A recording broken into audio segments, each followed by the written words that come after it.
Hello, Physics Nation. My name is Nate Larmond, and this is where I was cut off in my last video. This is, I guess, my third pulley video, and I left you with a little puzzle.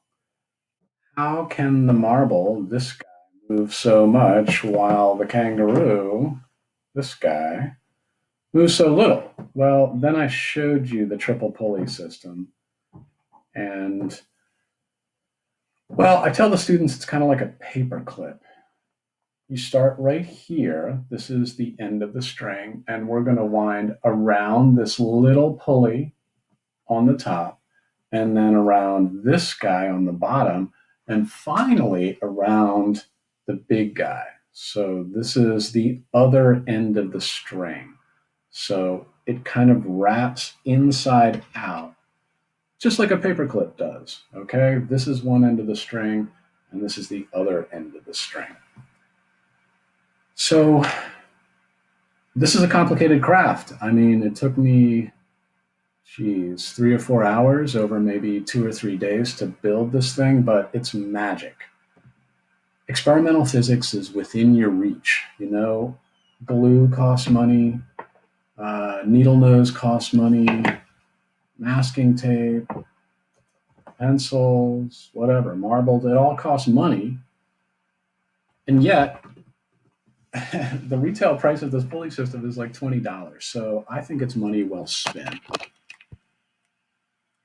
And who knows when we're actually going to meet in person. So I would suggest, you know, going to the dollar store and starting to spend some money on this stuff. There we go. Sorry about that.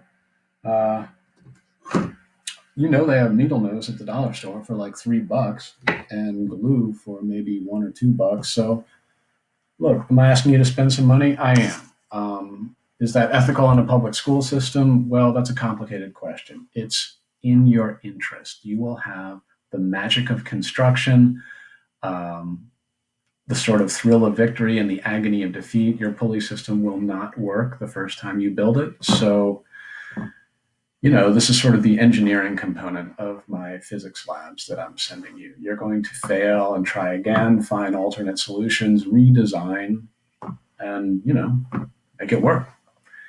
So I left you with a little puzzle last time. We were comparing distances. In a simple elevator system, the distance the one weight moves is the distance the other weight moves. It's not really rocket science, but with a compound pulley system, it is a little bit tricky. So what I did was I used two paint sticks and sort of slid them past one another to measure how high the marble is. That is how far the marble moves. That's this distance right here. Then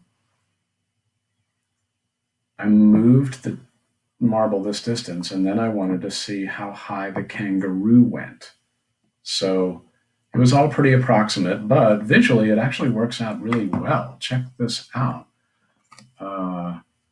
There is how far the kangaroo goes, and then, yep. See what I'm saying? It's almost a really clean 3-to-1 ratio. So it's not an accident that there are 3 pulleys up there, 3 support strings, and this input force has to move 3 times as far as the output force. This is called the load, or the output force. So, why all of that happens? Well, we can work on that later, but the distances are a 3-to-1 ratio.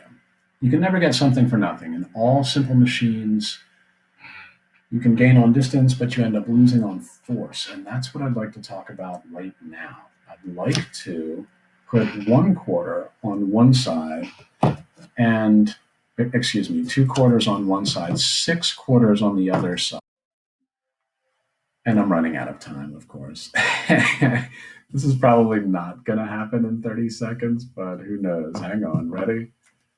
I need Flight of the Bumblebee here. Be free, Mr. Kangaroo. Be free. What do I have? 10 seconds. Okay, here we go. Come on. Do we have a 3-to-1 ratio in forces?